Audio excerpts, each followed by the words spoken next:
les chrétiennes dérangent. Je le dis comme ça, pardonnez-moi. On dit qu'on prie, mais il faut voir là où on vit.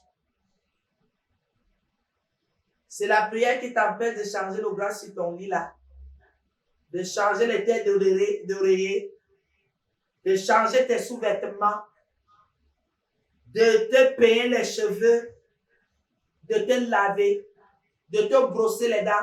C'est ce que la parole de Dieu dit. Voilà ça qui est écrit. On dit aux femmes âgées d'apprendre aux jeunes femmes à aimer leurs maris et leurs enfants. Donc il y a un apprentissage. Et nous allons nous rendre compte que les femmes qui n'ont pas suivi cet apprentissage passent le temps à dire du n'importe quoi de leur mari. On dit quoi? D'apprendre à aimer. Donc, il y a un apprentissage à aimer. C'est extraordinaire la parole de Dieu. Donc, les femmes viennent. Elles n'aiment pas les hommes. Elles n'aiment pas leurs enfants. Maintenant, les femmes d'un certain âge de l'assemblée doivent enseigner, faire asseoir ces jeunes filles et leur dire, voilà ce qu'il y a à faire. Tu dois prendre soin de ton mari comme ça. À force de prendre soin de quelqu'un, on finit par aimer. Les femmes qui ne savent pas prendre soin des hommes là, c'est parce qu'elles ne les aiment pas. Les femmes qui se plaignent pour faire les tâches domestiques, c'est parce qu'elles n'aiment pas leur maison. Elles n'aiment pas leur mari et elles n'aiment pas leurs enfants. Elles n'aiment pas leur situation. Quand tu laisses ta maison sale, c'est parce que tu n'aimes pas cet endroit. Tu te dis que mieux tu vas à la poubelle que d'habiter là. Les femmes mûres, ce que vous dites aujourd'hui aux jeunes filles, ce n'est pas ce que Dieu veut. Vous ne pouvez pas apprendre aux jeunes filles, vous ne pouvez pas leur enseigner la duplicité, la malhonnêteté. C'est aujourd'hui ce que les femmes âgées apprennent aux jeunes filles. Comment abuser de leur mari, comment faire des choses bizarres dans le dos de leur mari. C'est aujourd'hui ce que nos mamans nous enseignent. Il faut puiser chez le mari pour aller leur donner. Il faut manquer de respect au mari et elles viennent même aussi ajouter leur bouche là-dedans. Ce n'est pas la mission d'une femme âgée.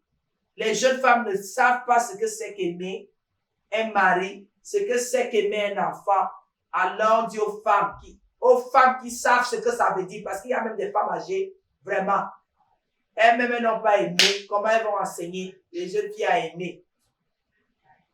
Donc il y a un apprentissage. C'est pour cela qu'il faut tenir. Il faut tenir les jeunes filles. Reste à la maison. Je vais vous raconter une petite histoire pour moi à l'église. Quand les jeunes se marient là, dès que la jeune fille se plaint de son mari, une fois chez moi, 2 fois j'examine. Après je lui dis c'est la dernière fois. Si tu ne sais pas te tenir, c'est un apprentissage. Apprends à connaître ton mari et que ton mari prenne soin aussi de t'observer, de te comprendre. Ne venez pas accuser les gens. C'est trop facile de dire l'autre n'est pas bien. Alors que toi, tu n'es pas bien. Je ne permets pas. Bien-aimé, je ne permets pas à une femme de dire du n'importe quoi de son mari. Je trouve que cette femme est mal élevée, elle est mal éduquée. Et c'est la sorcellerie. Quand tu viens auprès d'un homme, tu dois le comprendre. Qu'est-ce qu'il aime? Qu'est-ce qu'il apprécie? Qu'est-ce qu'il n'aime pas? comment il veut que votre maison soit, votre relation soit. Tu dois écouter. Parce que c'est lui le chef. Mais tu vois les petites prétentieuses, elles veulent venir commander l'homme. Alors qu'elles ne peuvent pas se lever tous les jours pour nourrir, pour donner, pour soigner, pour payer les factures. Elles ne peuvent pas. Mais elles veulent monter au-dessus, sur la tête de l'homme. Je dis jamais. Il ne faut pas commencer ce genre de choses. Ça ne tient pas. Si tu es venu te rendre heureux, reste chez tes parents. Heureuse, reste chez tes parents. Personne ne viendra jamais te chercher là-bas. Mais si tu es venu, c'est que tu es une aide. Tu es venu pour combler les vides de la vie de cet homme. Donne-lui. Même s'il reste juste un morceau de poisson, donne. Avec un morceau de bâton qu'il parte, il a déjà mangé. Puisque c'est lui qui ramène de l'argent à la maison. Pour celles aussi qui ramènent, divisez-vous dans le morceau de poisson, vous partez au travail. Je croyais qu'il y avait plus d'amour à donner qu'à recevoir. C'est ça le problème. Mais vous voyez un homme se sortir le matin. La femme n'a même pas pensé qu'elle devait mettre en réserve un petit truc. Même un bol de citronnelle avec un morceau de sucre dedans. Donne-lui. Un peu de bouillie. Donne-lui. Le reste du repas réchauffe, donne. Un pain de 50, un bout de pain de 50 francs avec un œuf. Fais, tu donnes à ton mari, il mange avant de partir. Non. Maman, s'il n'a pas rationné, je ne sais pas quel est le genre de cœur que vous avez.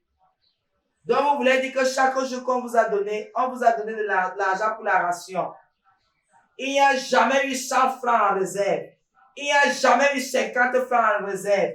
Il n'y a jamais eu 200 francs en réserve pour acheter une carotte, un bout de pain, pour faire un peu de carottes râpées le matin pour papa.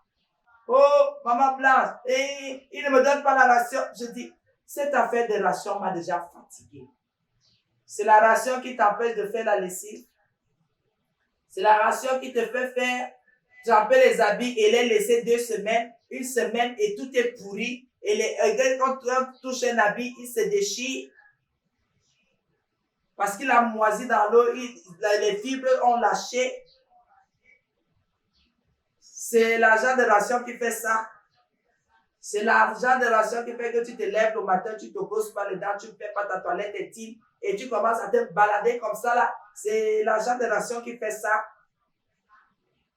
C'est l'argent de ration qui fait que tu ne penses pas que les enfants se brossent les dents, qui se lavent le visage. C'est l'argent de ration qui fait ça. C'est pour cela que tu ne peux pas éduquer les enfants comme il faut. Parce que l'argent de ration, parce que le papa est irresponsable et qui t'a même d'abord dit de faire les enfants avec un papa irresponsable. Moi, je n'entre pas dans ce genre de débat. Quand tu acceptes quelqu'un, tu engages ton processus de vie avec quelqu'un, c'est que tu peux supporter cette personne. Tu peux t'arranger pour ne pas passer ton temps à te plaindre de cette personne. Bien-aimé, une chrétienne se lève le matin. Elle prie. Dès qu'elle finit sa prière, elle prépare les enfants pour l'école. Comment une chrétienne peut envoyer un enfant de 6 ans